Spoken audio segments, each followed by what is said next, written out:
Hello, everybody, and welcome back to OMB Reviews. I am the critic who is a cynic. How is everyone doing this evening?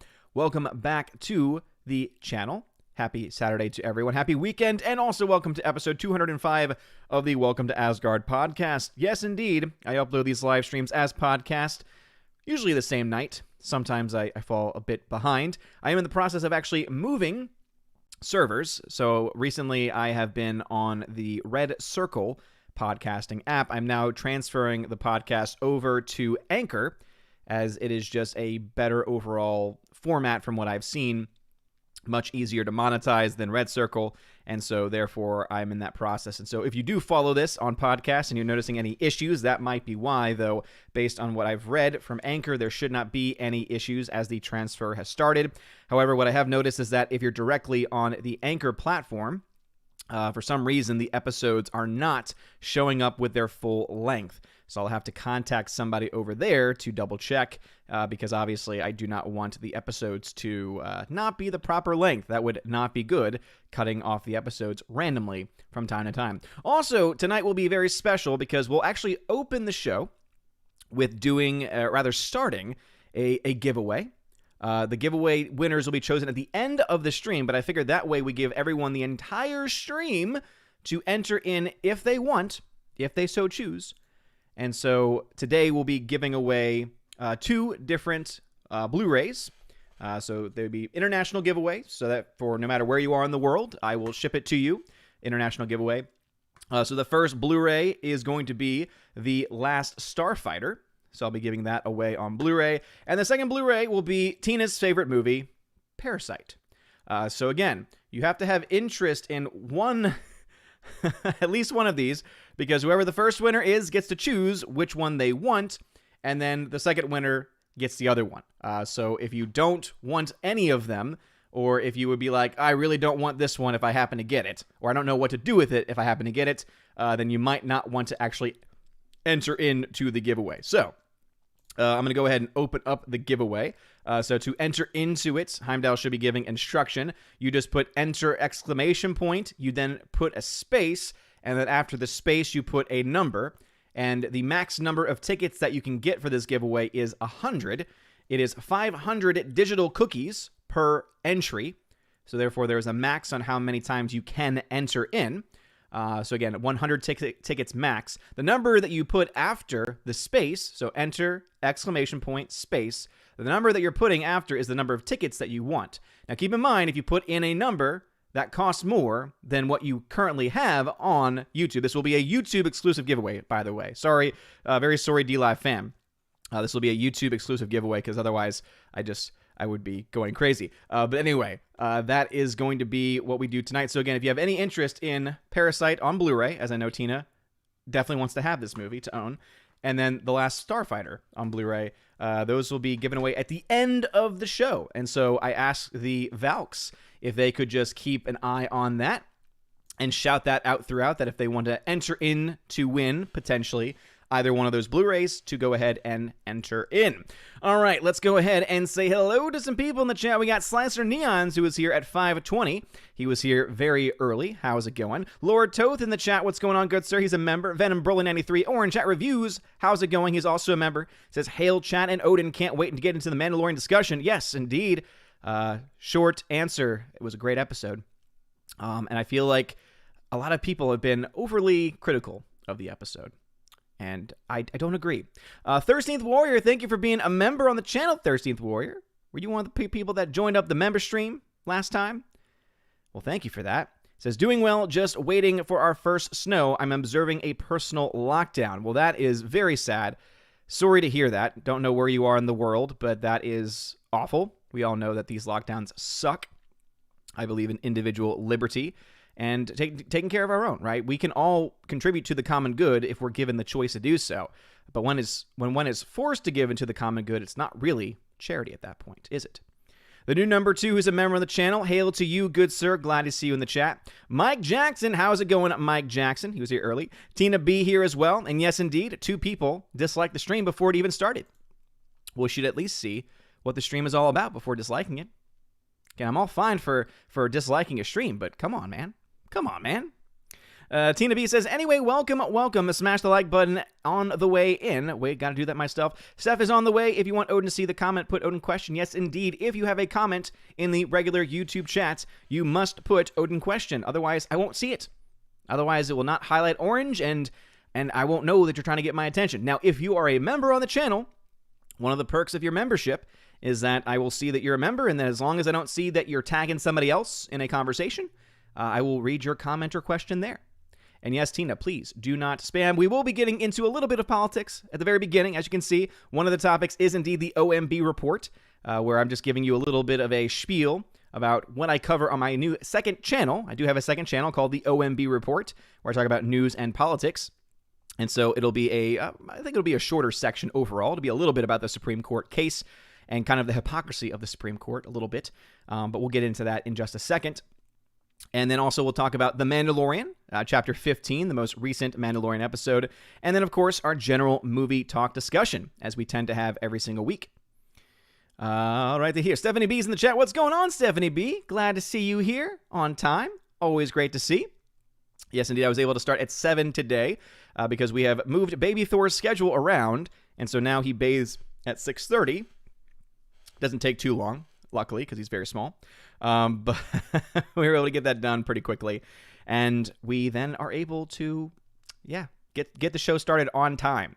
JKD Buck 76, how is it going? Keck 44, how's it going? Mark Lisseth, what's going on, Mark?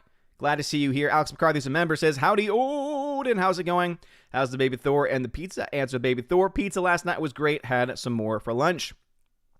Let's see, we got Elizabeth Lyons in the chat. Hail to you. Glad to see you here in the chat. Thank you. Soul Assassin, how is it going? Glad to see you here. Rob D says, hey, Odin, I watched the Clone Wars Siege of Mandalore arc today. Nice. It's a good series of episodes. I like the Clone Wars. I think it's a great series. And other than the 4 episodes that I had issues with in the last season was also pretty damn good. I see you throwing some shade in there, Stephanie B. I happen to be a fan of his, especially when he has people like Alex Jones on his show. It was quite hilarious. If you weren't watching Tim Pool last night, oh boy, did you miss a show. You did. Kermit Frog, thank you for subscribing to the channel. I appreciate it. All right, the chat has jumped on me like it tends to do. And let's see, luckily no comments have been skipped. Smash the like button as you enter in. Let me say hello to my D-Live fam. How is it going, D-Live fam? Let us see here. We got Fo Nemo in the chat. What's going on, Fo Nemo? Captain Dean Heiss in the chat as well. Greetings to you. We got Philly the Hobbit in the chat as well. Hail to everyone on the D-Live fam. Thank you all for being here. All right. So, before getting into more chats over on YouTube, let me go ahead and do the OMB report real quick. That way we can get it out of the way for the sake of my Valks, who I'm sure are tired of these discussions, but I think they're important to have. So tonight, we're going to be talking a little bit about the Supreme Court. So as you all know, if you've been paying attention to the news, yesterday the Supreme Court decided to not take up the Texas case in the election 2020 litigation that has been going on across the country. And their reasoning was because they said Texas had no standing, meaning that they had no dog in the fight. They had no reason to, and no justification to sue the states. And the reasoning that Texas gave was, well, they screwed up their elections. They changed the laws unconstitutionally. And therefore, it does have an impact on us because not only does it impact who's the president, it also impacts who's the vice president, who happens to be the president of the Senate. And since, obviously, every state has 2 senators, Texas says, well, that impacts us directly. And absolutely it does. What is interesting, though, is they said, oh, there's no standing. No standing. Can't do it. Which makes no sense. Makes no sense whatsoever, especially when you have 2 of the justices saying, this is our jurisdiction. They can't go anywhere else. We literally have to take the case. But nope, 7-2 said no standing. What I find interesting about this specific case, though, is that it seems to fly in the face of what has been said in another case. So this is a case, Massachusetts versus the EPA. Now, Massachusetts was suing the EPA because it said it wasn't doing enough. It wasn't regulating the states enough because carbon dioxide was too rampant in the states. Now, as we all know, carbon dioxide is a natural gas. It's part of our ecosystem, right? We ourselves produce carbon dioxide. And they try to argue saying, well, that's a pollutant. And so therefore, under the Clean Air Act, we should be able to sue the EPA, and by proxy, the EPA, by our suing of them, should be able to institute more rigorous policies and regulations. Now, what's interesting is that apparently the D.C. Circuit Court, which is a very powerful court in the appeals process, totally threw out this case. They said, y'all have no standing. You can't sue the EPA and then ask the EPA in your litigation to be more restrictive and put more regulations on other states because you claim those other states happen to be violating your clean air. And so they didn't find standing. But the Supreme Court, the one who just yesterday said Texas has no standing, guess what they said? Oh boy, Massachusetts has standing in this case because it's about the environment. So a body that's supposed to be apolitical has clearly been political in the past. Can't get involved with clear violations of election law, clear violations of the Constitution, because, oh no, there's no standing here.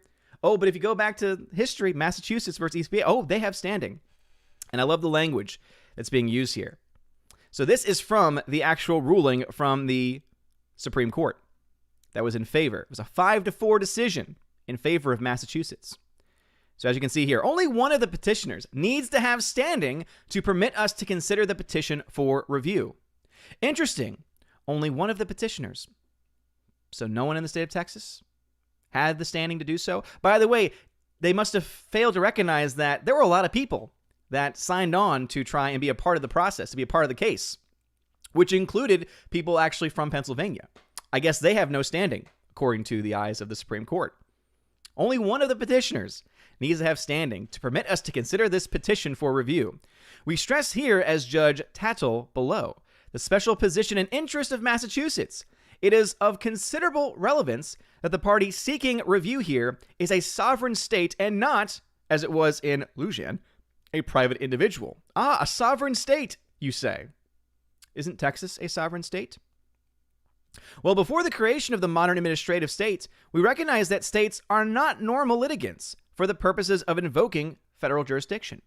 As Justice Holmes explained in Georgia v. Tennessee, a case in which Georgia sought to protect its citizens from air pollution originating outside its borders, quote, the case has been argued largely as if it were one between two private parties, but it is not.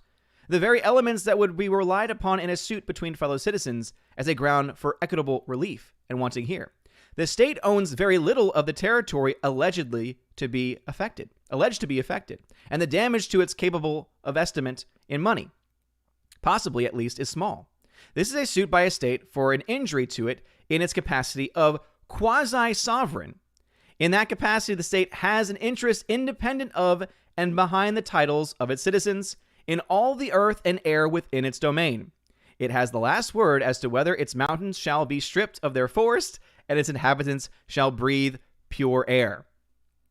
So they use that to try and justify saying, oh, Massachusetts, they have standing, because as it says in this case, which, by the way, was against a company, right? This was against the Tennessee Copper Company, which was creating pollution that was going into Georgia, that therefore, because of this case, because of having quasi-sovereign status of the air, right? Because it doesn't have full sovereignty over the air, right? The air is shared among different states and different peoples. But because of that, oh, they have standing to be able to sue this company. As a state, they can therefore sue this company. Again, that was from 1907. But Texas, oh, they don't have standing. They don't have standing as a sovereign state, even though elections that were mishandled, laws that were broken in other states have a direct impact on not just Texas, but on the entire nation. But I just wanted to bring this one up. I was listening to the great Mark Levin earlier, and he brought up this case, and I was like, I got to dive into this. I got to dive into this document to see what they actually used to justify the standing in this case. Oh, but you can't have standing in the Texas case. Isn't that just convenient? It's like, hey, we'll be political only when it's convenient to us. But when it's not, we'll say, we're not a political entity. We're not a political body. What's also funny about that case specifically is that in that case, at the very beginning, it talks all about climate change. And it's like, interesting. I didn't realize that the court was delving into the realm of science. But apparently it does. But not election law, of all things. Quite convenient, I would say. So anyway, that's the OMB report segment. So if you have any interest in supporting my second channel and you like that kind of content, please consider subscribing to the second channel, the OMB report. We are growing very rapidly over there. I'm very happy to see that. But obviously, we could grow more. So please join us if you want. Philly the Hobbit says, Freaky was great. Glad to hear that. Philly the Hobbit. I know that there are elements of wokeness in there. However, it looked like it might be trying to make fun of wokeness. How does that play a role, Philly the Hobbit? Let me know in your review. All right, let me jump now over back to the YouTube chat, the regular YouTube chat. We got Hamilton Berger in the chat. Hail to you at 7 p.m. He said that. Kermit Frog, what is going on? Tina says, well, I'm already having issues. You've already vanished on me twice. Well, that's not very good. That's not very good at all. Kermit says, is it still Odin question? Yes, it is, Kermit Frog. Kermit Frog, have you been someone else in the past? I don't recognize that name, and you also just subscribed to the channel. General Wingster at 702 says, Odin, what we need to do is band together with Texas and other states and form a sort of confederacy of states in America that still hold American values at heart. I would be very careful, General Wingster. Be very careful with that. You just said the C word. I would not call it a confederacy of states. Definitely would not call it that. No, no, no. Definitely would not. And actually, in all honesty, I would not call it that at all because there are clear historical references that it would not be a good look. And also, it just would not be good in general to call it that. However, I am not on board with the secession track. I'm just going to say that flat out.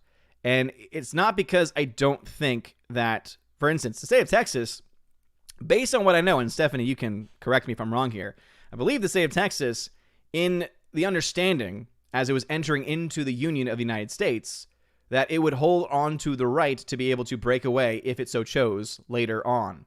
I think that is still a part of it. Now, obviously, I don't think Texas is going to. I think there are enough people in Texas and in their state legislature that would be voting against that. Though you do have, I think there was the head of the GOP in Texas basically indicated saying, maybe we should break off. Maybe we should break off and sort of, have a collection of states that actually respect the Constitution. But as other people have pointed out, that would be obviously an act of secession, and that would be a violation of the laws. However, if the violation of the laws can't actually get you into the Supreme Court, then why the hell do we have these laws in the first place? Why in the hell do we follow these laws in the first place? In all honesty, an honest question. If the Supreme Court is not even going to hear this case, what is the point? This is one where they have original jurisdiction. This is not a case where they can just say, oh yeah, go to the lower courts, go through the normal path. There is no normal path. And you came up with some crap excuse to justify Massachusetts being able to sue the EPA over other states' carbon dioxide, by the way. Not pollution, carbon dioxide production. But oh no, not for Texas. Interesting. But I would not use that word, General Wingster. I'm just going to put that out there. Wayne Nelson, what's going on? Hardwick, what's going on, good sir? Glad to see you here. Let us see. Unfortunately, JKD-76, not much can be done about the transfer of cookies. And yeah, we've got the new number 2 has entered in. Mark Lisseth has entered in. Mike Jackson has entered in. Hardwick has entered in. General Wingster. So again, there is an active giveaway going on right now. So 2 Blu-rays will be given away. And again, first person that wins will get whatever one they want, and then the other will get the other. So if you say, oh, I don't want that one, kind of too bad. Don't enter in if you don't want to. But anyway, Last Starfighter on Blu-ray, Parasite on Blu-ray. Again, those will be given away at the end of the stream. And look to the Valkyrie. They'll be able to help you enter into the contest. And again, that is a YouTube exclusive. Sorry to the D-Live fam. Nathan Slay, welcome back. Witchfinder General, welcome back. Gmonkey76, how's it going? It says, if I win the second movie, can I gift it to Tina? Better not. We don't want a mad Tina. She's scary. You absolutely can gift it to her, I would say. I would argue you can. Laura, waiting for Nerdronic. What's going on, Laura? Says, what do people mean when they say a show is episodic? I don't know what episodic means. Who says it's episodic? I guess it means that it's epic, and it happens to also be episodic as well. I'm assuming that's what you meant. I don't know if you meant to say episodic. Just means that there are a series of episodes. Let's see. 13th Warriors, a member says, coercion does not equal charity. Damn right. Absolutely doesn't. Nathan Slay at 705 says, good evening, my good man. Kathleen Kennedy, Ryan Johnson disliked the stream. Of course they did. That is kind of their nature to do so. It's kind of what they do. As Laura waves to the chat. Hail to you. Alrighty. Let us see here. Some people were like, no political talk. It's okay. It's okay. We will survive. We will survive. 70B just threatened if I spoke ill of Texas. Oh, I speak very highly of Texas. Texas at least tried to do something, unlike the Supreme Court and others. Borg Porg, what's going on? Glad to see you in the chat as well. Glad to see you here. As the chat's about to jump on me, like it always does. So let me go ahead and just scroll back up real quick. Let's see.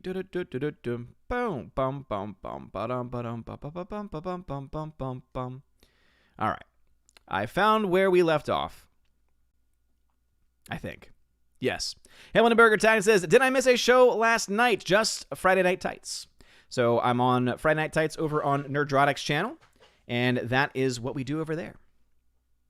Nathan Slay says, just wondering, were you scared of the ending of the movie Enemy when you saw it? Yeah, it was pretty terrifying. It was pretty terrifying, and I'm not going to say what it is. And 70B, you're wrong. No, he's not. He's a fence sitter, but he's not a shill. There's a difference.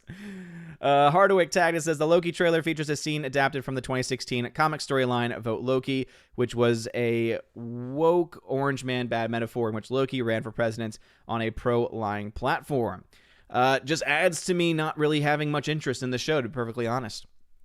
Nathan Slay says, Zack Snyder is so great that he's worthy of having an Oscar. I disagree, Nathan Slay. I am not a fan of Zack Snyder. If you're a fan of Zack Snyder, go right ahead. Happy to see you support that director. Anyone in this chat. I do not. I feel bad for him on a personal level for all the stuff he's had to go through. I don't think he's that talented, though. I don't like his movies. I do not like his movies at all. 13th Warrior, who's a member, says, Alito and Thomas were right. The suit was definitely one which fell into the original jurisdiction of the Supreme Court. Exactly. Absolutely it did. No one else could have heard that case. And to say they didn't have standing when Massachusetts had standing against the EPA, and also, therefore, to force the EPA to be stricter on other states because of quasi, dear Lord, give me a break. Give me a break. Carbon dioxide too damn high. Yep, that's what they argued. Lord Toth, good to see you tonight as well. He's a member. Megazord Jeremy, what's going on? Glad to see you in the chat. Robert Frey, how is it going? Glad to see you here as well. Rosie G12, what's going on, Rosie G12? How's it going, girl? She says, hi, chat. How's it going, Rosie?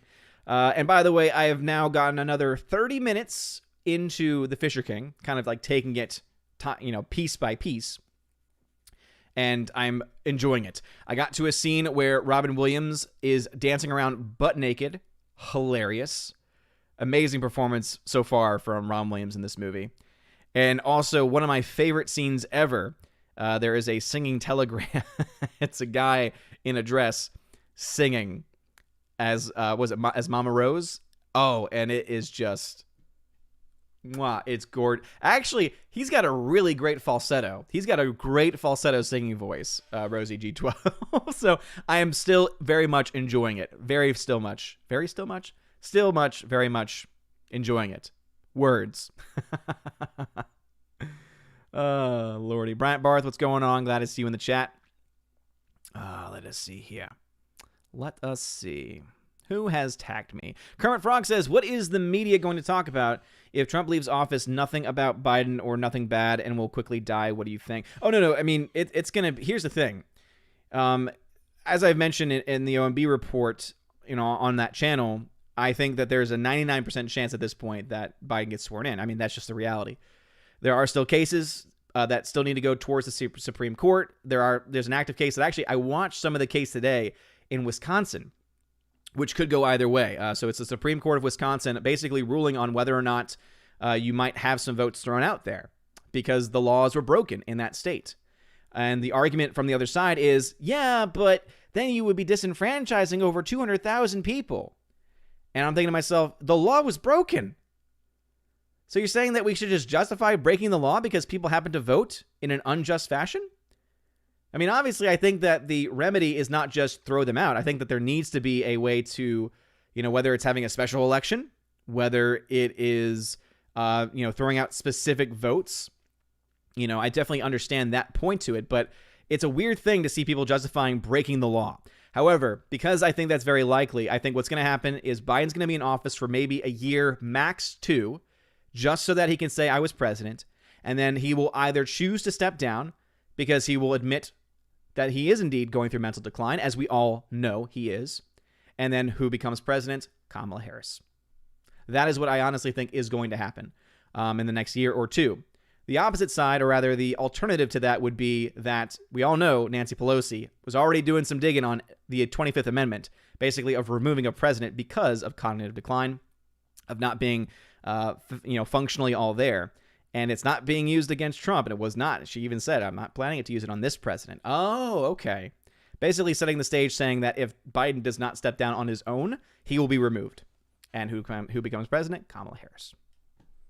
Which is, I'm sure, what everyone wants. By the way, not even the Democrats wanted that. Go look back to the primary and see how well she did.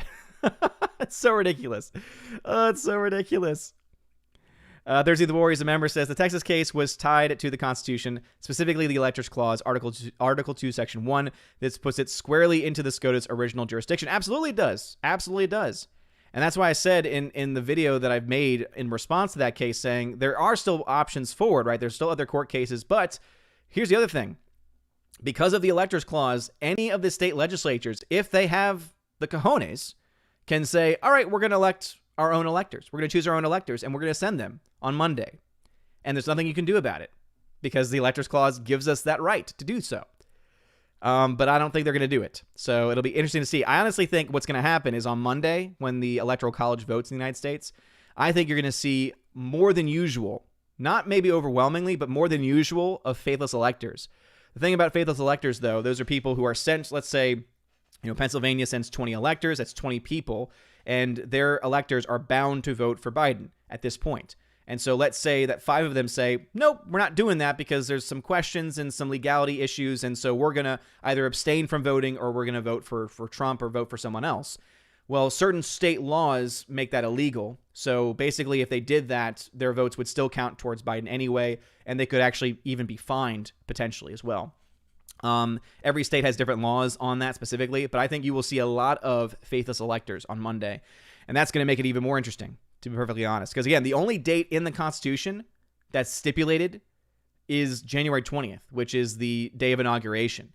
The only other day that we can really look to is January 6th is when Congress confirms it. But Congress has the right to question the electoral vote. And I guarantee you had 126 members of the House of Representatives sign on to support the Texas case.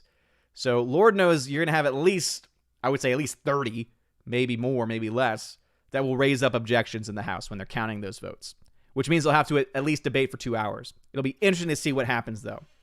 And if any other cases get brought before the Supreme Court. Though at this point, I don't trust the Supreme Court. And why should we? Why should any of us? Hamilton at 714. The inherent problem with the lawsuits is that the Supreme Court doesn't want to decide the election, but there are no clear remedies that don't completely invalidate all the votes. Well, there are. What you do is you follow the Constitution. You say, all right, there are clear violations of the election law. Therefore, we are mandating that the states bring this to their House delegations, their House legislatures, right? Their local representatives, who then get to decide, 1, who the electors are, or 2, what to do going forward, how to handle the situation. Because then you're dealing with the states and you're dealing with the power that has the right to do this, actually making the decision. And at that point, people are saying, oh, they're trying to overturn things. Well, just because they're giving it back to the state legislators doesn't mean they're going to vote one way or the other. Because even if you have a majority of one party over the other, doesn't mean that they're going to vote a certain way. We've already seen that. Technically speaking, there's a Republican majority on the Supreme Court. It's a 6-3 majority, but it's not. It's clearly not. You only had 2 court justices that said that this case had standing, even though anyone with the brain reading the case said, no, they have standing, especially in lieu of that Massachusetts case. Quasi-jurisdiction? I wonder. It's ridiculous. Hardwick, who's a member, says, have you researched Executive Order 13848 regarding foreign election interference? It might come into play on December 18th, possibly in a big way. I've heard about this a little bit.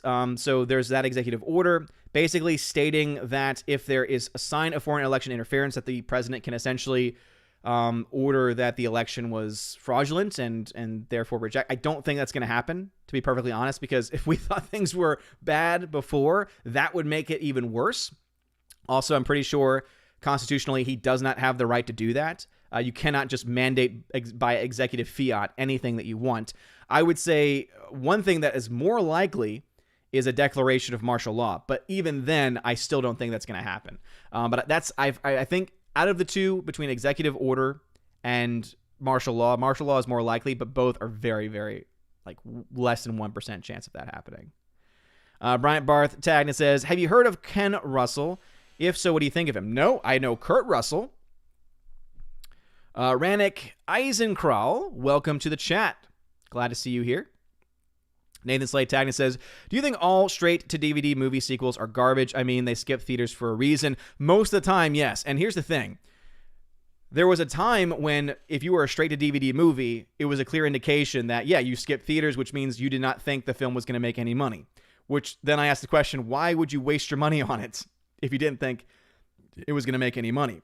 However, nowadays, you'll see a lot of films go straight to DVD or Blu-ray, and obviously in the state of pandemic that we're in, it's not as clear of an indication as it was in the past, is what I would say. As Stephanie B says, Texas is now closed. 13th Warrior says, secede to form a confederacy, not a good look. Exactly, 13th Warrior. It's not a good look. It's not a good look at all. It's not a good look by any means. Now, if you want to form a new state like New California or New Nevada, which, yes, apparently there are people that are trying to do that, hey, try what you can. It's not going to happen, unfortunately, but if it did, sign me up. I'm all for breaking things up a little bit, especially when it comes to states, and I know that Stephanie's not going to like this. When it comes to gigantic states like California and Texas, maybe Florida, but mostly Texas and California, since they are the largest by not only, some of the largest states, not only by mass, not only by actual land, but also people. I think that a lot of these states should probably be broken up, should probably be brought into being smaller states, because then they don't become these major electoral powers. But then also, too, then you can have it be where, hey, people that are blue are going to be happy in this section over here. People that are red will be happy more so in this section over here. But that's just my own thought. Because when you look to California, California is mostly red. It's just the major urban centers that are dictating to the rest of the state. Rosie G12 says, red states matter. Red state makers, blue state takers. Yeah. You can see that especially when you talk about food being made. Mutant Banhammer, what's going on? Glad to see you in the chat. All right, let's see here. Rosie G12 says there's a higher law. Amen to that. Amen to that. And that's why no matter what happens, no matter who's president next year, luckily there is a higher law. Luckily, victory has already been won for us, and all of this stuff is but straw. Now, it still matters, right? It still has an impact on our lives, but at the end of the day, it does not matter as much as we might think it does, because the only thing that truly matters is God's law. Kermit the Frog says, no, I was Phantom Menace. Phantom Menace. Well, welcome, Kermit Frog. Alrighty, here, let us see. Who else is in the chat? Who else is here? Matthew Highland, hello. Pat S., who's a member, says, hey, sorry I'm late. No problem at all, good sir. Glad to see you in the chat. Tina B then says, anyone who gives me Parasite, and you will die a painfully slow death. Just saying. Oh, well, now it makes me want to send you a copy even more so. Thursday the Warrior says, hey, Heimdall, I'm no longer a plebeian. Ah, yes, good sir. Welcome, congratulations. Rob D tagged at 720 and says, Odin, what did you get Baby Thor for Christmas? I can't say. It's a surprise for Baby Thor. It's also a surprise for Freya as well. So I'll show it once Christmas has passed by, though. Megazord Jeremy Tag says, all Texans need to get together and everyone in that state needs to lasso the country back together. Cowboys tame horses. Why can't cowboys tame America? Ooh, I know Stephanie definitely liked that point right there. Kermit the Frog says, splitting the country is not the answer, at least not the first thing that we try to do if we don't get the president we want. Exactly right. And obviously, it's not just, and Kermit the Frog, I will say there is a valid response to that, because it's not simply that there's a new president that you didn't want. It's that laws were violated, and the places and institutions that were meant to safeguard those laws did nothing. They allowed it to happen. And it kind of just exposed the fact that we are living in a country of laws, and the law does not apply to everyone. There are people that are beyond the laws, apparently.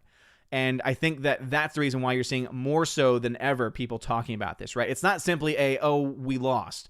Because it's one thing if you didn't have these irregularities, if you didn't have these changes to the law prior to the election unconstitutionally, then at that point, yeah, it would be a numbers game, and you would just simply say, all right, it is what it is. We'll try harder next time. But basically, the mindset is this. If you can have all of this stuff happen, all this crap happen, and you have a candidate in Joe Biden who did essentially no campaigning, right? Spent most of the time in his basement. Even his running mate did barely any campaigning. No one went to these events. There was no enthusiasm at all behind them. If they can somehow get 80 million votes, get the largest portion of votes in the history of our country, no one can ever win again against that. If that kind of machine is allowed to happen because of these laws being violated, no one can win against it. Because at that point, the game itself, the system itself is rigged, and it's being protected by the people that are meant to safeguard us against that. So I will say that I understand more so why people are more interested in splitting up. However, I'm not supportive of that, because I think there's a lot of legal problems with that, and also a lot of just practical problems with that as well, which is why I'm not on board that train, personally. But that's me. Matthew Hyland tagged me and says, hey, what's up? What's going on, Matthew Hyland? Glad to see you here.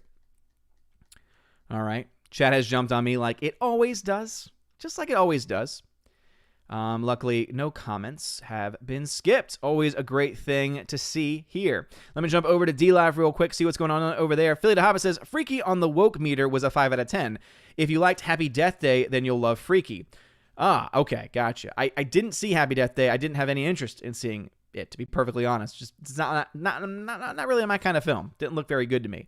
So it's a 5 out of 10 on the woke scale. I don't know if I'd want to see that then. Phil de Haba then says, thoughts on a television commercial in England terrifies children by showing Santa Claus wheeled into a hospital on the verge of death of COVID. What? Really?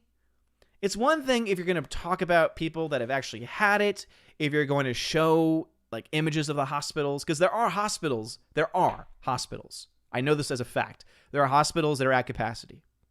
There are hospitals that have that do not have the capacity to take care of all the patients that they have. Hospitalizations are going up in certain hospitals. Not everywhere, though, right? And I think that is, again, when you talk about two extremes, usually both extremes are going to be wrong, right? There's some people that say, oh, we're all dying. Not true. But then there's another side saying, no one's dying. And it's like, that's not true either. Everything's fine. That's not true either, right? So we got to find that middle ground there, because there are hospitals that are at capacity. There are hospitals that are dealing with things that they can't quite handle. And unfortunately, because this issue has become so politicized, and that's thanks to both sides of this issue, it's leaving the places that are actually suffering. It's leaving the places that are actually going through these terrible things kind of left up creek without a paddle, essentially. But that is awful. That's just ridiculous, though, that they're going to use Santa Claus to try and terrify people. That is what I hate. I hate when people use real issues. It's just like with climate change, right?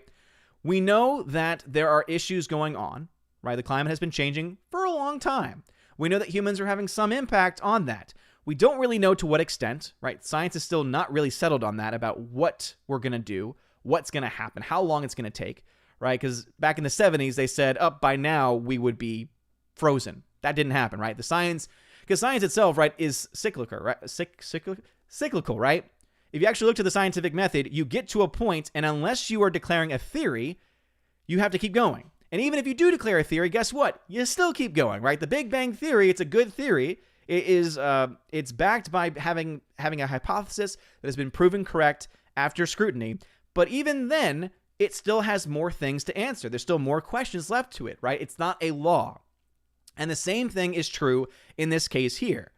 And so people that keep saying, the science is settled, that is the opposite of science. Science is never settled. Science is constantly digging deeper and deeper and deeper into these things. Unless they're discovering a new law, which has been a long time since that's happened. I mean, come on. Let's just not go down the fear-mongering. I hate when people fear-monger, especially over real issues, because it is a real issue. And there are things that we can do, but it's got to be by changing the culture. It's got to be by us choosing to do so. It's got to be by us being given just the facts without the spin, which is something the media has not done in this country for a long time. But we need it. We desperately need a media that's just going to give us the facts without the damn spin. But anyway, Philly the Hobbit, thank you very much for letting me know about that. All right, 70B at 722 tagged me and says, what I said about Texas was meant for the whole chat. You the boss here, so you can say whatever. Well, 70B, you are the general, all right? She's the general of my Valkyries. You can say whatever you want. I have no control over the Valkyries or their opinions. So it's as long as you're being respectful of each other, you can hold whatever position you want. Let's see, Pat S., who's a member, says, if anyone wants to apply for early citizenship in the USGA, a.k.a. the United Gulf States of America, shoot me an email. Good news, if you currently live in Texas, Louisiana, Mississippi, Alabama, or Florida, you're already in. Well, damn. Tennessee's not in? That's upsetting. Let's see, Tina tagged it, says, was doing what I told in the chat to do, bring up that Nolan and Villeneuve are hacks and Snyder is brilliant. Anything to stop you talking politics, I know that'll do it. For a time, but then obviously other people will bring things up, and they should. They should bring things up. It's important. These are important issues that we're discussing. 70B says, oh, hi, it's me, Simple. I wear my beanie and remain non-committal about everything. That just means he's a fence sitter. That doesn't mean that he's a shill. A shill would mean that he would be like, oh, YouTube's amazing. YouTube's so good, even though it keeps screwing me over. That's a shill. He's a fence sitter. And he admits that. He straight up admits that fact. Rosie G12 says, hey, Odin, such great performances in that movie and great story. Glad you're enjoying it. Yeah, thank you for recommending it again, Rosie. It's been a lot of fun so far. It really has been. And so it's been great, and I can't wait to finish it. Pat S says, what about Brazil? I have it, and I started it one day and never got back to it. I got to shout out Bruce. He sent me a copy of it, and so I haven't seen it yet, but I will. Laura, waiting for Nerdrotic, says, I'm opening a school for chatters who don't spell so good. The word I was asking about was episodic. Okay, so I couldn't tell if you were trying to say episodic, like someone had meant, like if that was a joke I wasn't getting, like someone else had said that word, and I was like, I don't know what that means. I think looking at it as epic and sodic, that would be a mixture of the two.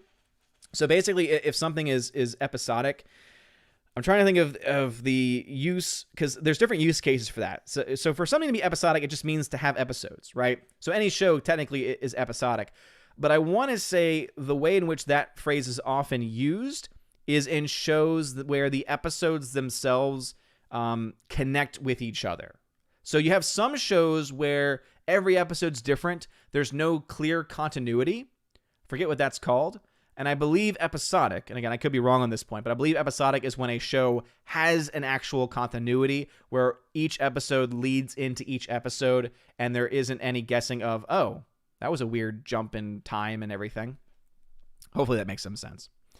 Dion, what's going on, good sir? Titan says, hail to you. My thoughts on the Supreme Court ruling over on your Discord. Cheers to you. Well, thank you, Dion. I appreciate that. I'll have to check that out later. Rosie G12 at 726 says, Wisconsin is all red except for Madison and Milwaukee. Hope their Supreme Court gets it right. Yeah, and that's the thing is that it's a split court. It's 3-3, so 3 liberal, 3 conservative. And I always hate using those words when talking about justices. However, at this point, it seems to be fair. And it's sad that we've gotten to that point. And there's one that is considered to be a swing. And so it could go either way. in the Wisconsin case. However, last week, the court did go 5-4 against one of the Trump campaign's litigations. However, it was based off of the understanding that they needed to take it to the lower court first. So this one, it could potentially be different. I don't know. And again, here's the thing. Just because a court rules in your favor does not mean they're going to grant you everything that you desire, right? It's not going to grant you all the relief that you want, even if they think you're right. Hardwick, who's a member, says the first female version of Zorro was a 1944 serial called Zorro's Black Whip, starring Linda Sterling. It was actually very good, but that was before the scourge of wokeness. Yeah, you can't really do that anymore. Someone, I think maybe it was even you, Hardwick, or someone, I want to say last chat, had mentioned that because I had mentioned the movies that I had been getting in for Black Friday.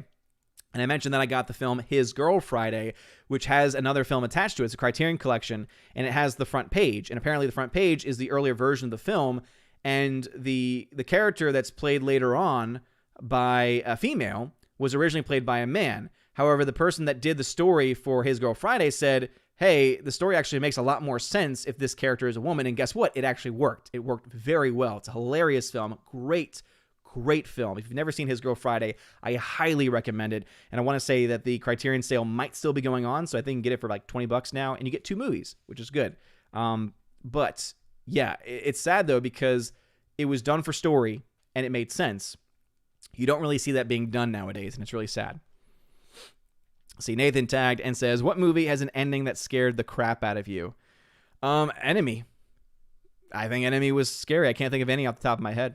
Stephanie B says, you said cojones. I did say cojones, Stephanie B. Glad you caught that. Megazord Jeremy Tatten says, is it just me, or are politics in the USA right now like the politics of Game of Thrones with the amount of sneakiness, betrayal, and craziness? Yep. Unfortunately, that's what politics normally is. And it disgusts me, because I long for the days in which we could just come together and have good, open discussions about policy. Like, imagine if our elections were about policy.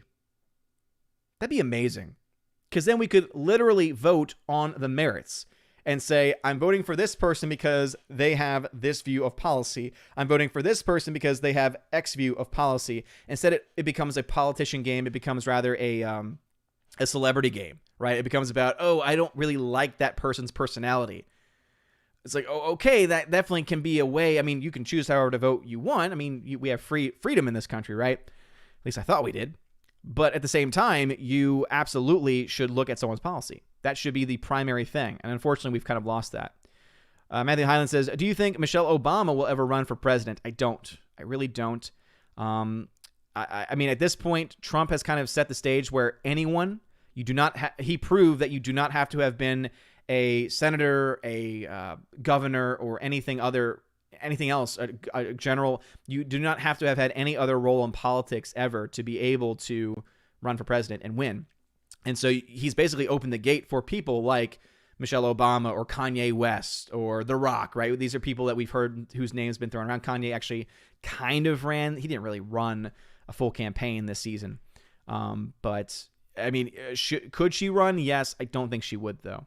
She's enjoying those millions of dollars that she's getting from all the book deals, and now she's got a podcast, and now she's a producer on Netflix. All money that she really doesn't deserve, because I don't think that the Obamas have any talent at all, except they made great deals while they were in office, which, again, is why I hate politics, because it's all about who we know.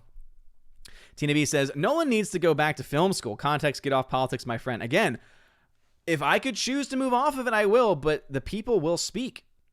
Kermit the Frog says Kamala Harris will probably put Hillary or Nancy Pelosi or, God forbid, AOC. They will change rules to make them vice president. We all know that. I don't think so, Kermit the Frog. And the reason why is because they can get away with a lot of things. There's some things that they can't get away with. I don't think that would happen, to be honest. I think Kamala Harris, to be honest, this is what I think honestly could happen. Kamala Harris will choose Stacey Abrams as her vice president. If you don't know who that is, she's the person that lost her governor's race in Georgia and ended up somehow being able to make a deal with the Secretary of State in Georgia to change their election laws. This is, again, one of the lawsuits because it was illegally done. It was not done through the proper channels, which basically allowed for the restrictions using signature verification to be lessened. So therefore, to make the election less secure. That's a Republican Secretary of State, and Stacey Abrams, a failed candidate. She'll fail her way to the top. Nathan Slay says, context, Odin, context. Of what? What context? 13th Warrior at 729. Trump is never going to win in court or otherwise. Populists are usually despised by the opposition and the establishment of their own parties. Just look at Howie Long and Adam Clayton Powell. Again, I think there is not a good chance, but again, anything's possible. I've seen stranger things happen. Mark Lizeth says, he tagged and says, no, Nolan is a hack and Snyder is the greatest director ever. Y'all are funny. Tina B says, the chat is following my commands. Maybe I should start a channel. Well, again, if they get to the point where they start to do that, then I will absolutely fall in line. Rosie G, who's a member, says, you can't count Roberts as conservative at all. He gave us Obamacare, Gorsuch, Kavanaugh, and Coney Barrett. I still have hope for. They just showed no judicial courage on the Texas case, and that's why I don't trust them. I have no reason to trust them. The only two that have shown any sense of being trustworthy as far as rule of law are going to have to be Alito and Thomas, which we already knew about, but we assumed that Gorsuch, Kavanaugh, and Coney Barrett would follow that same trend, but they're not, sadly. And I don't count Roberts. That's why, as I said in air quotes, right? He's definitely a swing. He's the new Kennedy of the court. I was like, no. I saw Stephanie B. Republic of Texas, viva, she said. Pat S., who's a member, says, I love how people say if this happens or that happens, we will have civil war. Bad news. We are in civil war. Time to be peaceful. Split the sheets. Yeah, here's the thing, Pat S., right? We've been in a non-violent civil war for a long time. I do think that that's a fact. Megazord Jeremy Tag says, can you Americans form a new state called Gotham and create a Batman-based culture where everyone there dresses up as Batman? I'd do that if I was an American. Sounds like a fun place to live. Matthew Highland, Jefferson State, the proposed divide of California. Yeah, that's what I've heard. Kiko Rogers says, new minivan, do it. Minivan? Why would I want to have a minivan? Rosie G says, I live in a blue state and 20 minutes from a red state. If I ever go back to my office and stop working from home due to the pandemic, my commute would be the same. Hubby and I considering a move. I don't blame you at all. Yeah, I mean, it's one of those things where there are policies that are chosen in these states, and the only reason why the states are the way they are because of the major cities. And if you happen to live in the areas that are not the major cities where the culture is very different, those same laws make no sense to you. They make very little sense, which is why we have a constitutional republic. And it's sad that we're becoming more of a democracy. It really is sad that we're becoming more of a democracy. And people are going to say, what do you mean? What do you mean it's a bad thing? Well, because that we're not a pure democracy. Nathan Slay says, unpopular opinion. I don't like Blade Runner and it almost put me to sleep. Hey, man, I respect it. I respect your decision. I personally love it, but hey, that's you, boo. You do you, boo. Hardwick says, Executive Order 13848 does not allow president to throw out the election and create a new one. That's a misunderstanding that some people are spreading. Well, here's the thing. That's essentially, though, what would happen. Because, again, if he's claiming foreign influence on the election, then what would the result be? Because if the result is still him in power, guess what? That means that the election is thrown out. By its very definition, good sir. All right. The chat has jumped on me like it always does. All right, let us see here. Where are we? Where are we in the chat? Where are we? All right, luckily no comments have been skipped. Let me head over to D-Live real quick. Captain High says, episodic is when each episode is self-contained, has a beginning, middle, end. The other is serialized when a season is one story. Thank you, D-Nice. Okay, Captain High has it right. I was wrong. Thank you for the correction. So yes, episodic is when every episode is self-contained, meaning the stories between each episode does not connect. So this would, I think, be like Black Mirror or Twilight Zone, right? Those would be episodic. Whereas if it's serialized, so if it's a serial or if it's a series, it would mean that every episode connects one to the other in some way. Thank you very much, Captain Dean Heiss, for that clarification. Stephanie B says, Texas remains as is, always and forever, the end.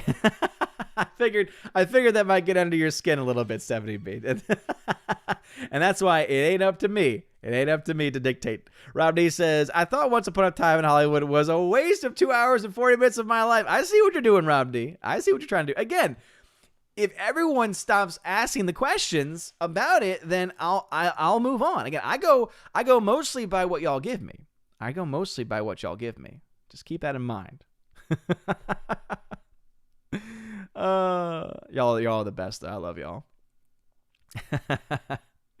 Let's see. Tina says, I enjoyed the movie, but then I've studied the Manson family for years, so I was curious about how it would all go. Yeah, and that's why I love the movie, because I love whenever, it's just like with Inglourious Basterds, I love when he takes history, he turns it on its head, and he gives us a just great story where we're like, I am loving every second of this. I know it's not historical, but when Quentin Tarantino gets his hands on a story, he normally does a great job.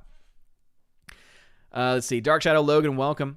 Hamilton Berger says, what is your suggestion then for half the country that lost? The left lost their mind when Trump won, and I don't think we want that same nonsense from the right. The difference is that they lost their mind because they claimed something that actually wasn't true, whereas this is a different situation because there are things that are true. We know that there were violations of state laws that happened during this election. And again, all we really can do is basically say, all right, we're not going to vote for the same people anymore. That's the only way it's going to change. Basically, I saw one person put it out there, and it makes the most sense to me. Vote against your incumbents every time. It may not give you the best result right away, but over time, if all of the incumbents lose their job and you're filled with a bunch of new people, that's how you change things. So I would say especially primary people that have been in power for a long time, out completely. Gen X Studios, what is going on? Glad to see you in the chat. Cobra Viber 999, good evening. Peter Han, good evening to you. Glad to see you all in the chat. Rosie G says, listening but away from the keyboard. Be right back. Well, thank you for listening still. I appreciate it. Nathan says, people using Santa to push political narrative, unbelievable. It is believable in today's day and age, and it sucks. It's stupid. Titan, how's it going? Glad to see you here. Megazord Jeremy Tag says, if the USA separates into smaller countries, will this affect Canada? Always. It will always affect Canada. But then again, Canada doesn't matter. So, boo! I'm kidding. Oh, Canada. Orange Reviews says, can we move to the Mando discussion now? Well, here's the thing, right? I can move to the Mando discussion, but then I'm going to go back to the chat, and then the chat is going to have those same questions. So we'll get there. Once I get through this next set of questions, we'll then move to the Mando talk. You can ask questions and mention the Mando anytime you want. 13th Warrior says, breaking news, Santa institutes a mask mandate with fines at the North Pole. Fantasy creature following the science. Lord Toth is a member. No pineapple on the pizza this week. Hell to the no. Hell to the no. Said to be... No, you're wrong. Hybrid says, hey, brother, how are you? Don't watch Brazil. Watch the sequel Argentina. It's 1,000 times better. Inferior to who's a member. Hail Odin. Which do you prefer, season 1 or season 2 of The Mandalorian? I prefer season 2. So, and in fact, since that question was asked, I'll move now to a discussion of Mandalorian. So, this week we had The Mandalorian, chapter 15, the second to last episode. Sorry, I was like, is that the correct order? Yeah, second to last episode of the entire season. And I will say I loved it. I thought it was one of the best episodes so far. A lot of people have been saying, it was a filler episode. It wasn't that good because of X, Y, or Z. And, at the end, he told the enemy that they were coming. Oh, okay. But doesn't change the fact that it was incredibly well written. It was a cohesive story. The visual effects were fantastic. By the way, most likely we'll have some spoilers in this. And so, therefore, if you don't want spoilers, you might want to be out for the next few minutes. I won't do the hand thing today because I think spoilers are kind of important to the plot in just general. But anyway, I loved it. My favorite part of the episode, though, had to be Bill Burr. Bill Burr stole the show. Bill Burr was not only the heart of the show this week, but also his backstory was very compelling. When you find out that he had been, of course, we knew this from the last episode, or rather from the last time he was in an episode in season 1, that he had been a member in the Empire. We knew that he had left. We didn't know why. And now we found out it's because he had to watch all of his friends in his unit die, essentially. And the back and forth between him and the higher officer when they're when they're having their meal and they're sharing a drink with the higher officer was phenomenal acting. I mean, Bill Burr's subtle emotions being shown during that scene were incredible. So shout out to him for that incredible performance. I will say people have been very critical of of Pedro Pascal, and I don't blame you, but I did appreciate his performance. It was very understated. It was very low key, but that's what the character has been under the mask. And so it was actually very consistent to see him have very little emotion in real life without the mask on, because his voice has never had emotion. So it was actually consistent for that very reason. So people have been saying, oh yeah, he showed that he's not a good actor. He is a good actor. I mean, I don't like him. I think he's an ass in public, but he is a talented actor. Again, go back to Game of Thrones, watch him as the Viper. He gave a great performance in that role. He is a talented actor. And again, he is being told what to do. Remember that actors are given direction, and they're expected to follow that direction. If the director has a vision for a character, the actor has to follow it. Now, there are exceptions. There are times when actors have enough ego, have enough power and influence. Maybe they're a producer. Maybe they're sleeping with the producer. Who knows? That could eventually lead to them being able to control their performance in its entirety. But that's why when I go back to things like even in Star Wars, the prequels, right? And people criticize the performances from young little Jake Lloyd, or they criticize the performances from Hayden Christensen.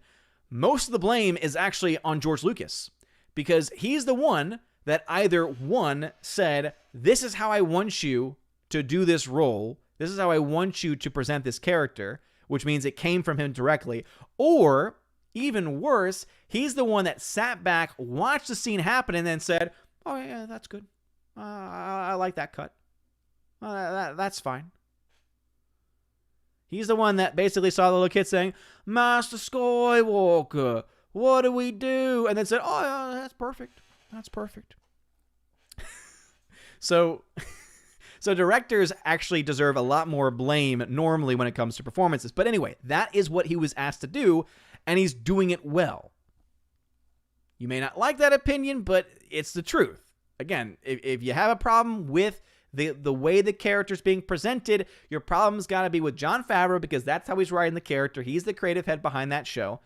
And you have to have an issue with the directors.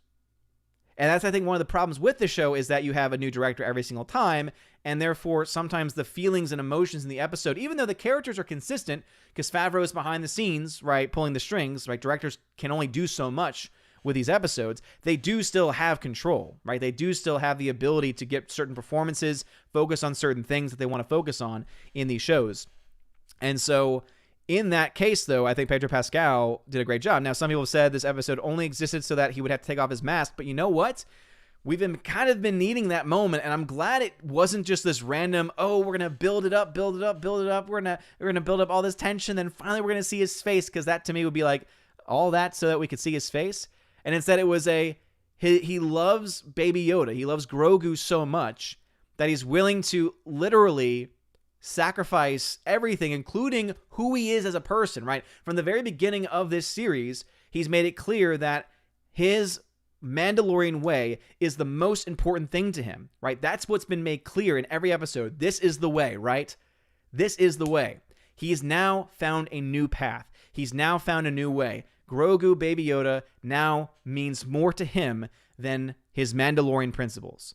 That's huge, right? That's a sign of a character shift. That's a sign of, obviously, his love for this child. That's why at the very end, when he's talking to Moff Gideon, he says, you have no idea how much this child means to me, and you're gonna find out, basically, right?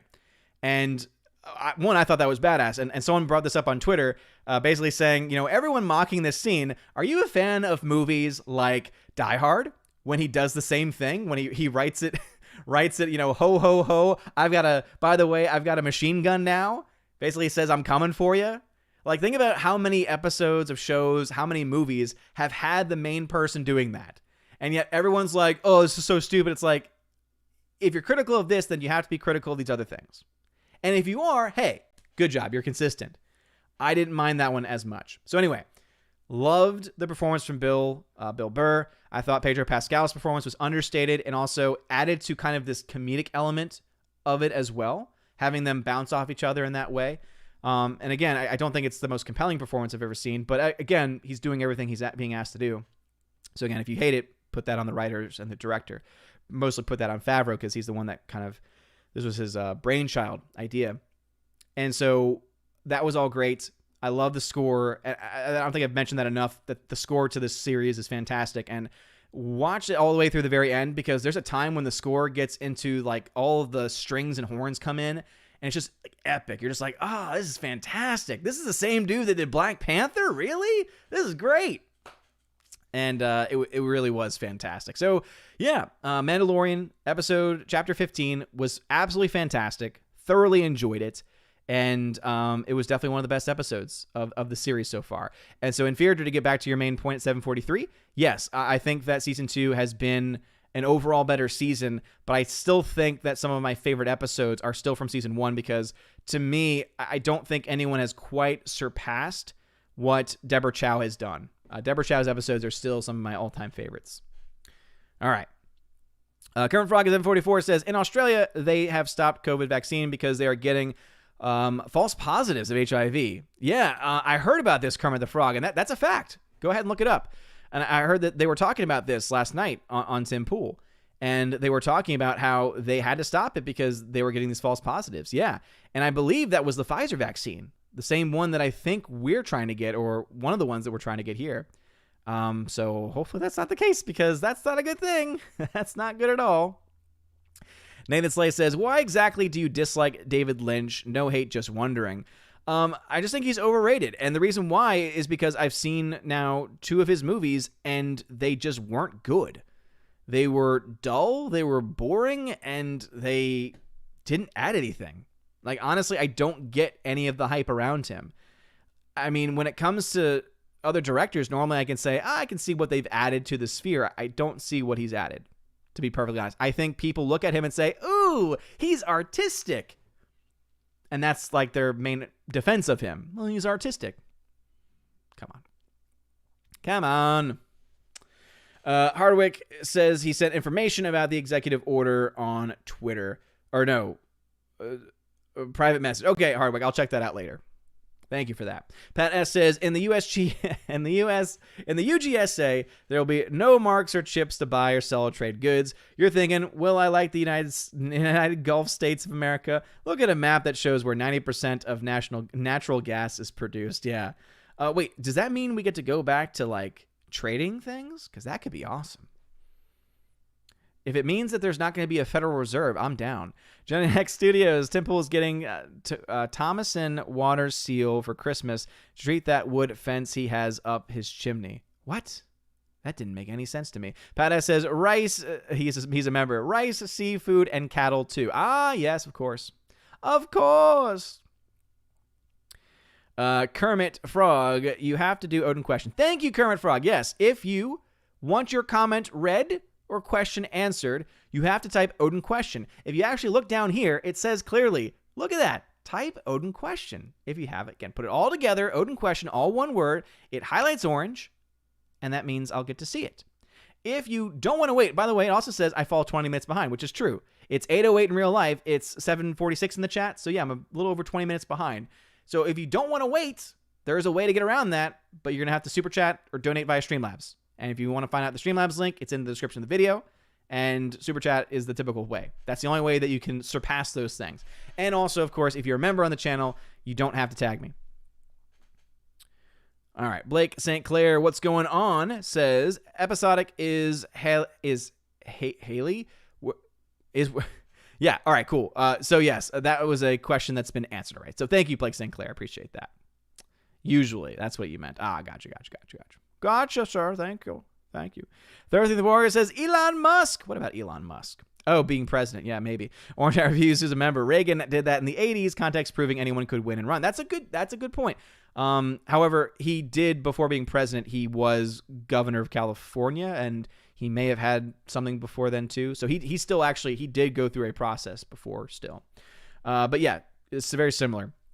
Pat S749 is a member. Remember how in school we were all taught that Joe McCarthy was a nut and running scared? Yeah, we might have been wrong about that. Yeah. The Red Scare may have not been nearly as much of a Red Scare. Well, actually, that one went. Oh, yeah. But. Let's see. Rosie G is back. Welcome back. Glad to see you here. Rosie G then said, love Blade Runner. Awesome. It is the way. Indeed it is. All right. Chat has jumped on me like it always does. So let's see. Odin was wrong. Yeah, I could be wrong. All right, it's 7:50, so about 4 minutes of chat may have been skipped. I think. Maybe. No, never mind. No comments have been skipped. Don't repost anything. No comments have been skipped. Fantastic. But yes, Peter Hahn, I can be wrong. And I totally admit that fact. All right, let me jump over to D-Live. Captain High says, at least when Mando took off his helmet, it was kind of needed for the story. He didn't take it off just to eat lunch. Exactly, right? It was relevant to the story, and it showed his change, right? It showed his character arc, which is why actually I liked it. I thought it was brilliant. Mr. Peabody, what's going on, good sir? Glad to see you here. Thank you for saying nice beard. WSPFT, thanks for following. And thank you for the compliment on the beard. I appreciate that. I double stream to YouTube as well, where there's a lot more people, so that's why I tend to fall behind over there. Thank you, Peabody, for letting them know. This says the vaccine in Australia is OS, not Pfizer. Okay, gotcha, Peabody. Thank you. So it's not the Pfizer. I thought I read somewhere that it was, but thank you for the correction, good sir. All right, jumping back over into YouTube. Let's see. Hardwick says the Mandalorian episodes Deborah Chow directed weren't written by her and were under Favreau's supervision. We haven't seen her in full control yet. Remember the Moffat Doctor Who situation? Well, as I said, again, Favreau has had every episode, but there's been bad episodes. The difference is that the directors do have some sense of control over the performances on screen and over the basic direction of their episode. And so therefore, she could take his writing and make it better than another director could. And she's shown that she can do that. She's shown that she can work within the confines of this script, which means she's proven herself enough to be given an extra bit of control, which is why I'm actually excited to see what she can do with the Obi-Wan Kenobi series. All right, Hybrid at 754 tagged and says, if it wasn't for Blade Runner, I wouldn't be here with y'all. That flick made me appreciate flicks. Definitely understand why not a lot of people like it, though. Yeah, it's definitely not for everyone. It's not everyone's cup of tea. Just like I understand Denis Villeneuve is not everyone's cup of tea, even though I'm a huge fan of his. Tina B says, so I watched Arrival the other night. It wasn't bad. A very slow burn, but it wasn't bad for my first Villeneuve movie. Well, I'm glad that you enjoyed it. Yeah, I mean, it's definitely a slow burn, and that's why a lot of people don't like it. A lot of people find it boring. But I think it's worth the journey you go on. And it's definitely not a mainstream movie. Like, I would say Enemy is his pure art house flick. Arrival is like this in-between where there's a lot of deep philosophical stuff going on, but it is also still more palatable for most people. The one that I would actually say is the most for general audiences would be actually films like Sicario, because Sicario is just a badass movie, and that's because the writer on that film is just fantastic, and him and Denis Villeneuve together are a great team. And so I would say Sicario, I would say that would be a great film to watch, Tina, because it's badass. It's so freaking good. And then, of course, also I would throw into the mix there Prisoners. If that's a longer film, also slow burn, but it's also more of a mainstream. It's more of, again, it's a narrative story that you don't have to nearly pay as much attention to as you do with Enemy or Arrival. Not to say that you wouldn't like that kind of movie, because obviously you do. You like complex stories too. But it's, I think, more palatable for most people. That's what I would recommend watching instead, to be honest. Let's see. David Slay says, is there any reason why you would recommend Sicario for people to watch more than Prisoners? I think I just gave it. It's shorter. It's more palatable. It has more action in it. It's more relevant because it deals specifically with drug cartels on the border of the United States. And also it does so without being political, which is an amazing thing. Blank St. Clair says, Black Mirror is almost more of an anthology series. What's the difference there? Rosie G12 is a member at 75 says, but when Doctor Who used to be good, the episodes were standalone, but there was a story arc for the season that was usually wrapped up in the last episode. So I guess that's a hybrid? Yeah, I don't know. Again, maybe that's where anthology comes into play. Tina B says, love you too. The Snyder Cut will be the greatest movie of all time. Love kidding with you. I appreciate it, Tina. I really do. It's always great to be brought back down to earth. Hardwick 756 says, is it bad that I always get Sicario and Oliver Stone Savages mixed up with each other? I haven't seen either of them, but they seem so similar that I keep forgetting which one is which. That is terrible, Hardwick. That's a crime against humanity. I remember seeing the trailer for Savages. It looked terrible. Sicario is nothing like Savages at all. So get Savages out of your mind and watch Sicario. Seriously.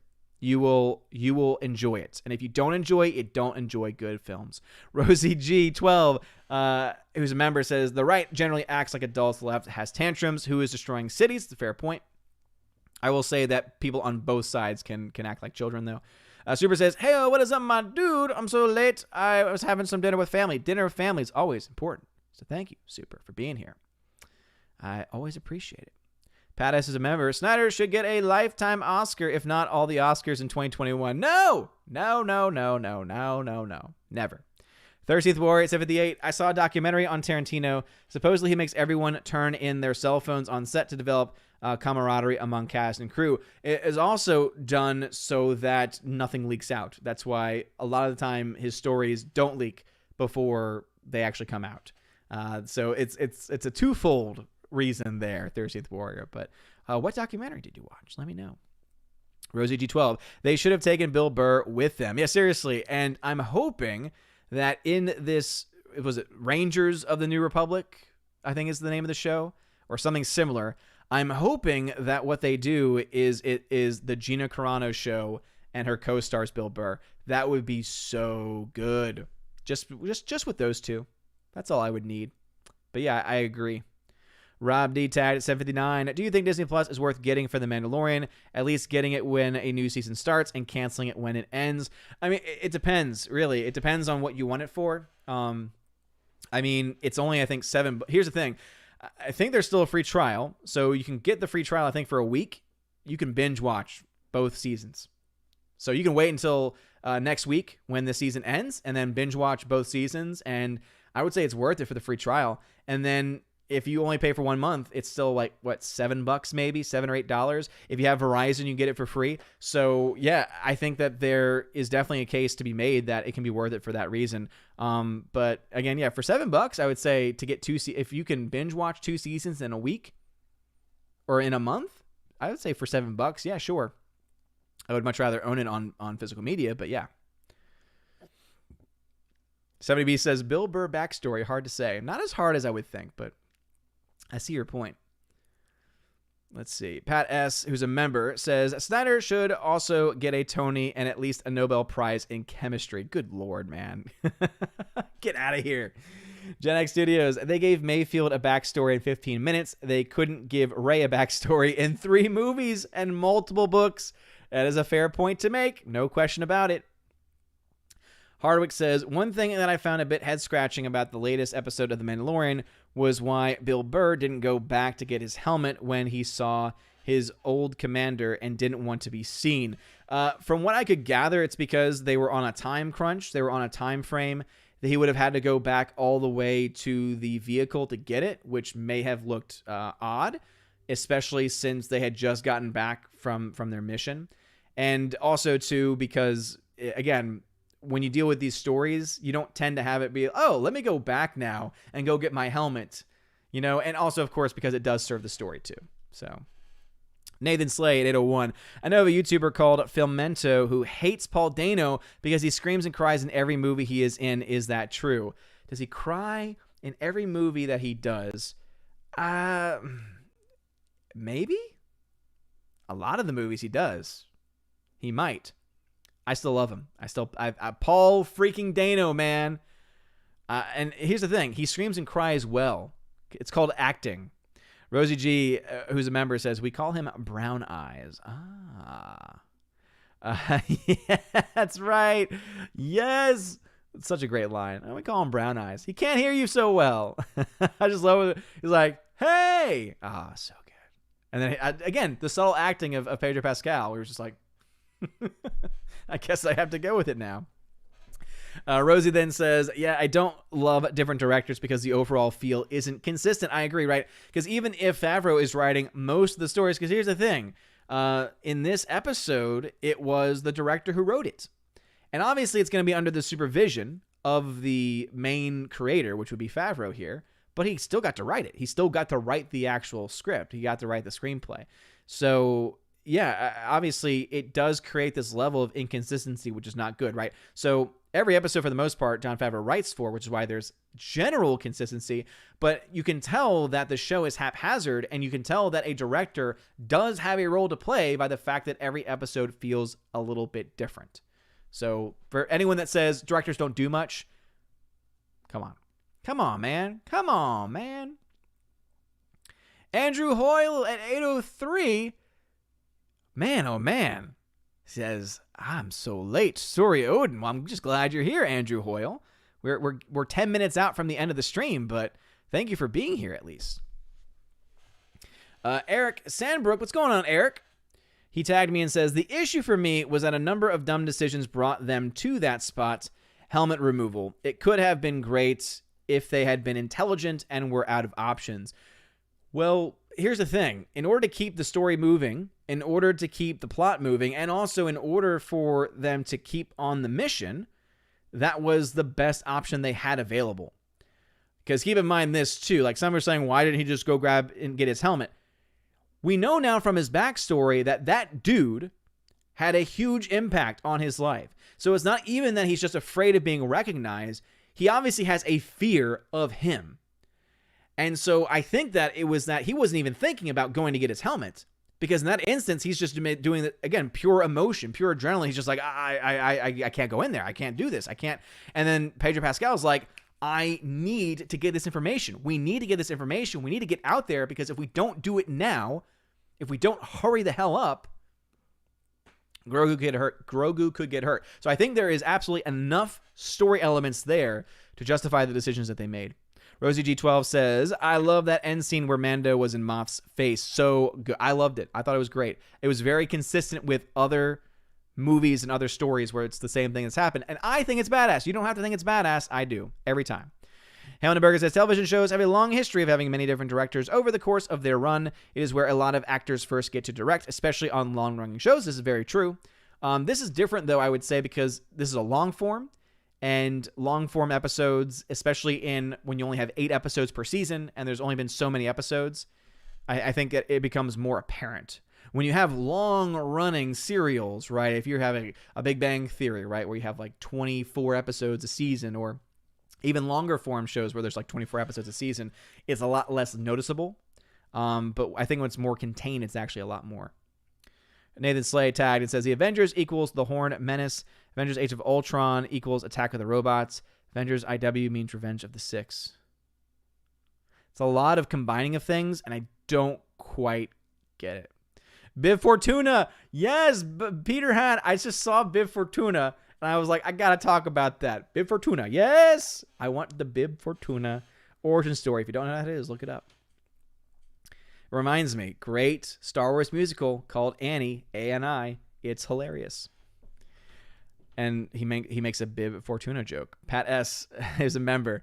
Disney should make a Goku Roku special edition and still not support any HBO. They don't have... Disney doesn't own Roku. Disney, not to my knowledge, Disney doesn't own Roku, so they couldn't do that anyway. Also, I don't think they own the rights to Dragon Ball Z, so they really couldn't do that. But I see what you mean. Yes, there should be a special edition of the Roku and still not have HBO Max.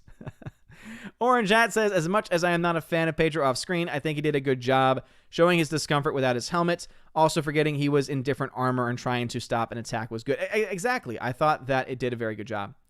Hypernex13 tagged 806. I like the Black Panther theme in Civil War more than I did in the actual movie. Not saying that the actual score was bad, but the one in Civil War was badass. Well, yeah, absolutely. Civil War was just a better movie all around. And so you remember that more. But the entire score for Black Panther is very... I don't remember it. Not as memorable. Titan, who tagged, says, do you think we will get a Bubba Jar Jar spinoff where Bubba Yoda and Baba Jar Jar battle? Me would be so happy. What? What? That didn't make any sense.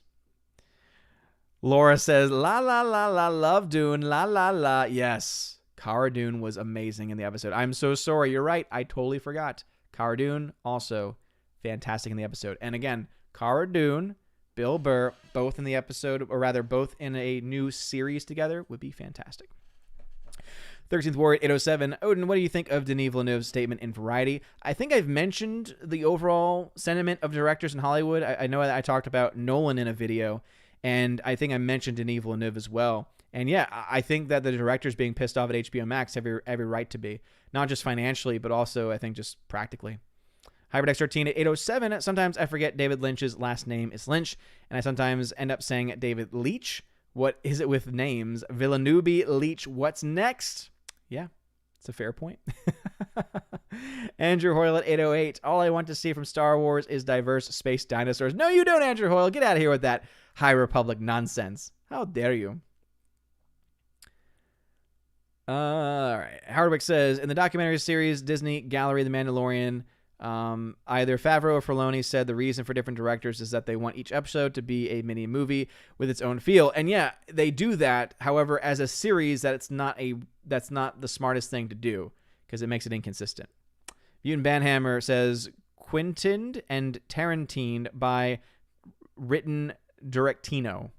That is a lot of manipulation there, and I don't think it quite worked out the way that you wanted it to.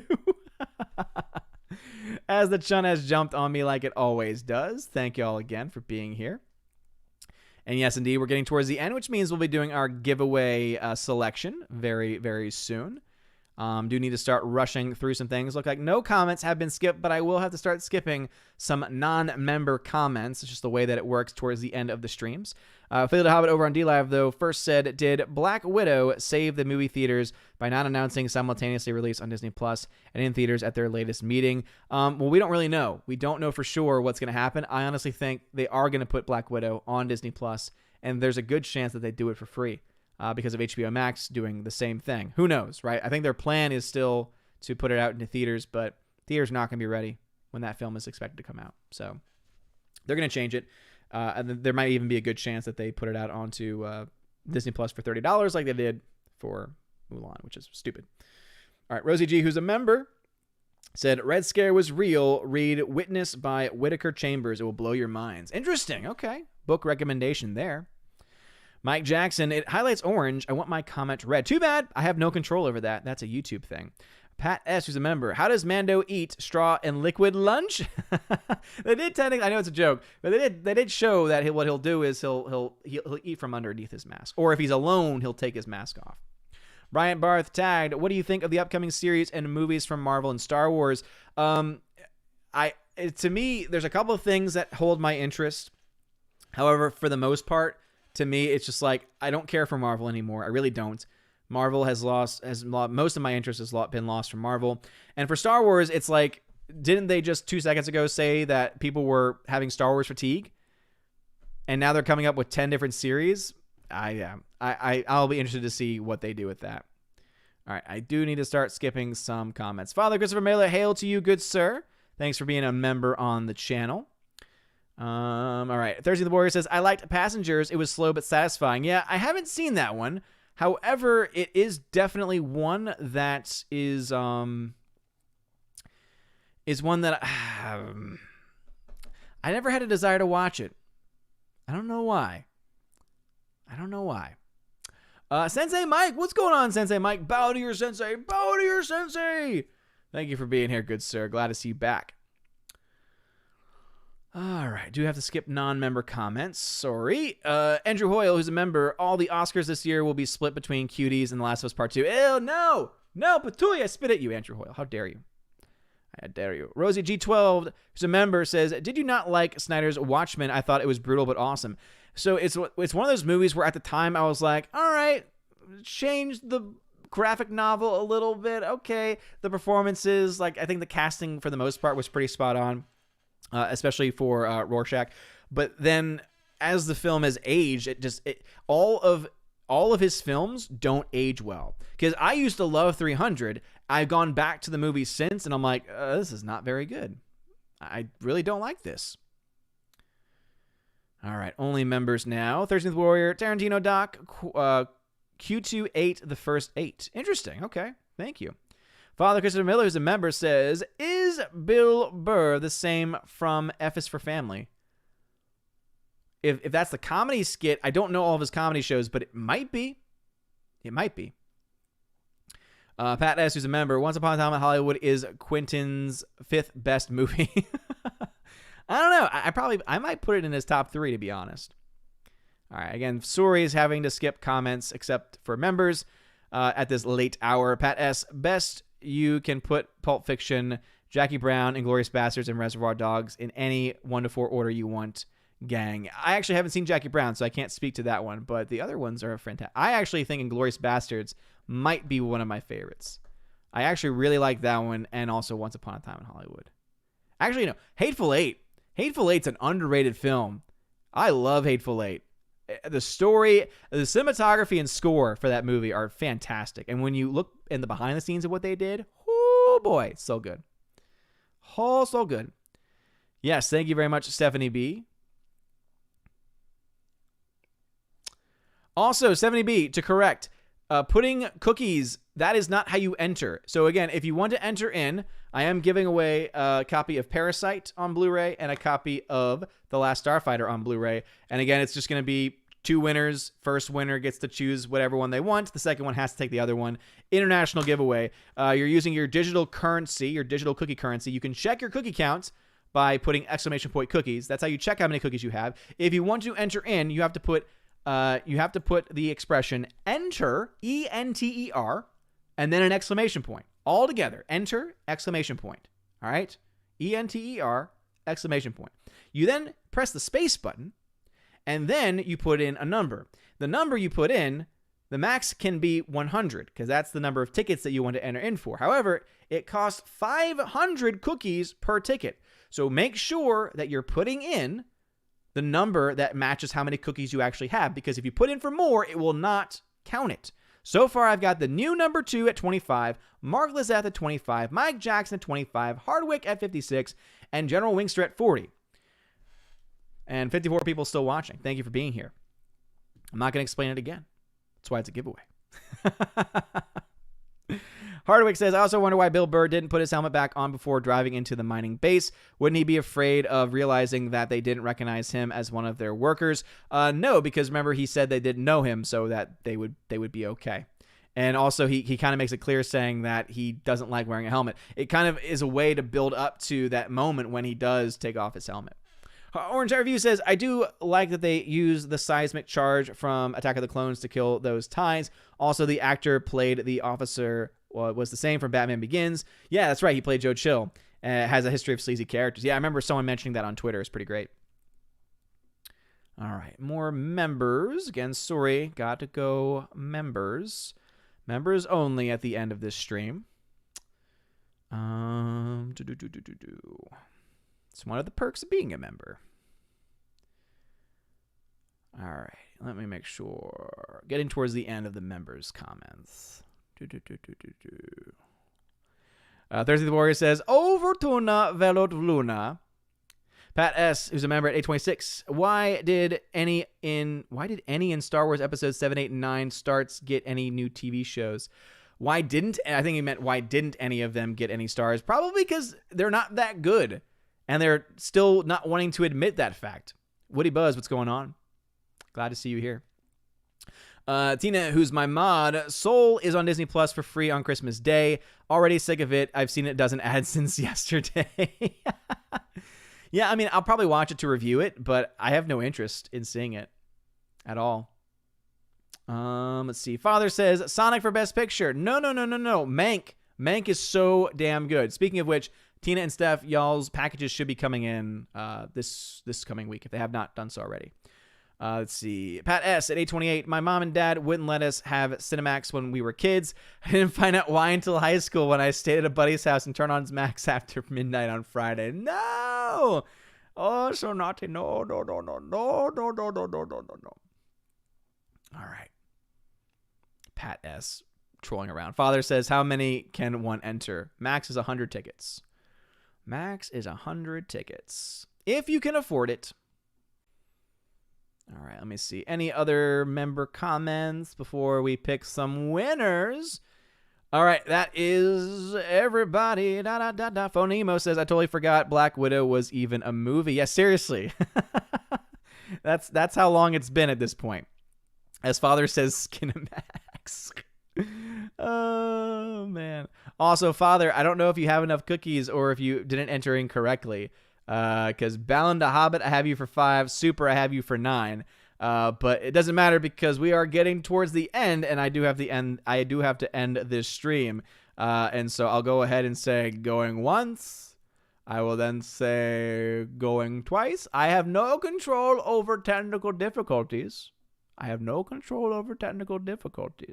Father, I have you in for 50.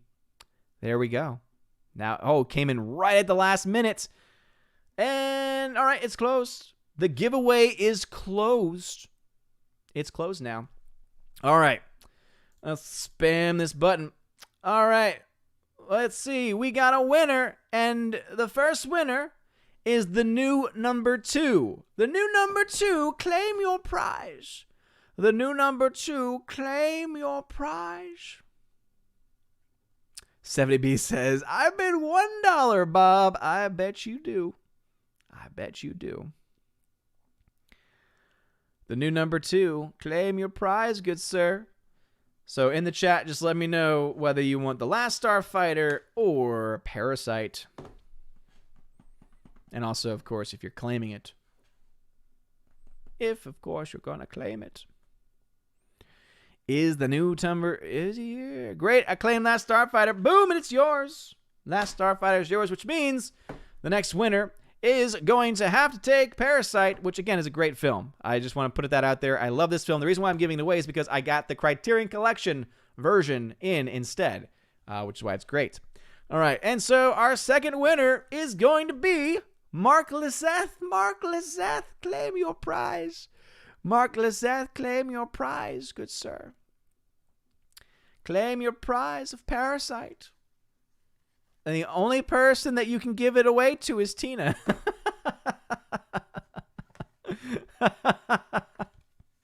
And again, as I said, this is a really good film. I'm not going to lie. I love it.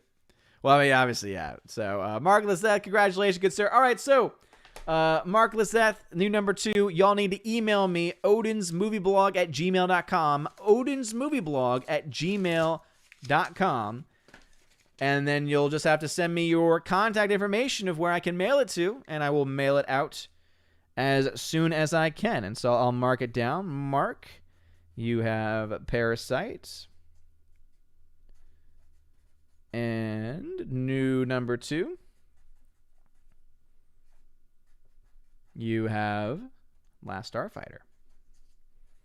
So please email me this evening. That way I can get everything sent out to everyone and get that taken care of, hopefully by Monday when the mail comes by to pick it up. So that is going to be it for me this evening. And it was a joke, by the way. It was totally...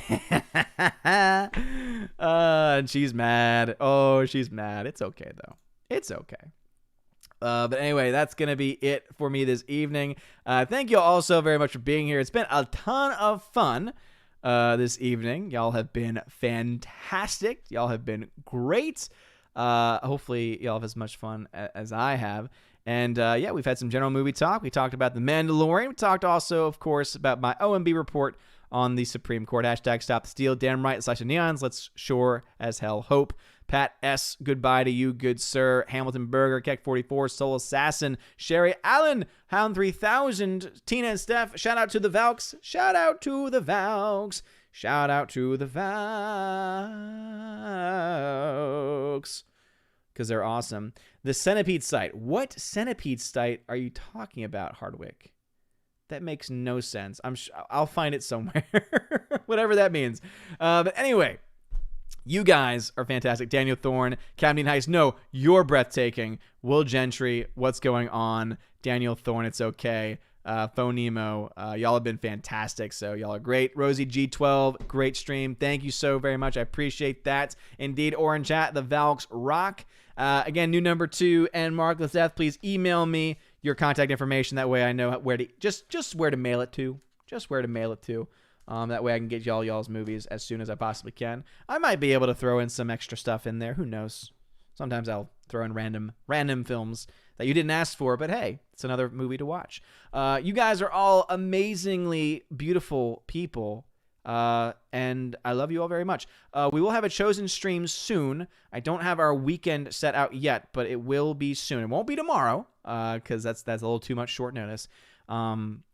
But it will be sometime in December. Also, I am going to try and get with the Flick Pick this week to do a podcast. And so if you are on as a member on Patreon, Subscribestar, or on YouTube at the $10 level or up, you get access to that exclusive podcast where we talk about movies, television, and also let y'all ask whatever questions y'all want. And it's a lot of fun. And I get to do it with the Flick Pick, John Flickinger. He's awesome. He's a lot of fun. So we'll be getting that done sometime this week. So be on the lookout for the Q&A post to go up very soon. You guys are awesome. You guys are amazing. I love you guys from the bottom of my heart. Have a wonderful evening, everybody. And as always, God bless. And now for a huge shout out to all of my December Patreon and Subscribestar members, starting off with Patreon, Albertus Magnus, Andrew Hoyle, Animation Commentator, Brian P., Dion, Divex, Enrique Evangelista, Father Christopher Miller, hail to you, Father, Father Damian Cook, Garrett Searles, Harold Francis, The Hunky Chunky Funky Monkey, Inflamed Wood, It's a Trap Productions, Jason Clark, Jacob Juice, Jeffrey Toone, Jonathan Carney, Kenneth Cameo, Laura Story, Mad Mitch Dunaway, Mike Jackson, Mr. Peabody and his evil twin with the beautiful hair, On to June, Orange Hat Reviews, Out of Step with Reality, Outpost Dyer, Riff Magos, Rosetta Allen, Steve Glasker, Miss Martin Muses, also known as Teresa Martin, Theodore Bendon, Tina Bogend, Tina B, and the Modern Major General, Laura Story. Gotta give you that shout out for that one time that you were doubled up. Thank you very much for being my Patreon members. And now a huge shout out to all of my December Subscribestar members we have over there with Stand For, Perpetual Punster, Robert Revo, Mr. Roy, Glinzer, Darkstar 57, J. Alex McCarthy Jr., US 888209 Fast, Dean Heiss, J-Rod the Beer Guru, Nevadon G. Adams, and ZK Man. Thank you all so much for being my Patreon and Subscribestar members. If you want your name shouted out at the end of every video and live stream on the main channel, please consider joining over on those platforms. You can also get access to things like exclusive giveaways of 4Ks, Blu-rays. If you want a DVD, I guess you could also get a DVD as well, digital codes, and of course, you get to possibly join me on the channel once a month for the Chosen of Valhalla live stream and access to an exclusive podcast featuring John the Flick Pick Flickinger, where we have a lot of fun talking about movies and tons of other random things. Anyway, if you want to support these things, check out the links in the description of this video. And also, please consider joining my other channel, the OMB Report, where I talk about not just movies like I do over here, but I focus more so on politics, news, and culture in that order. You guys are all amazing. Thank you for your love and support. Have a wonderful day. And as always, God bless. And before ending the stream, as I'm sure I just scared a lot of people, I forgot to shout out my members here at the Army of Asgard level and above. So a huge shout out to Rosie G12, Nico Blue, Andrew Hoyle, Eric K, Orange Chat Reviews, Adam Avery, the Bosco 2000, Twirly Wolf, Jace Doe, and Aiden Vickery. You guys are awesome. Thank y'all again for being members on the channel. Have a wonderful night, everybody. And for real this time, God bless.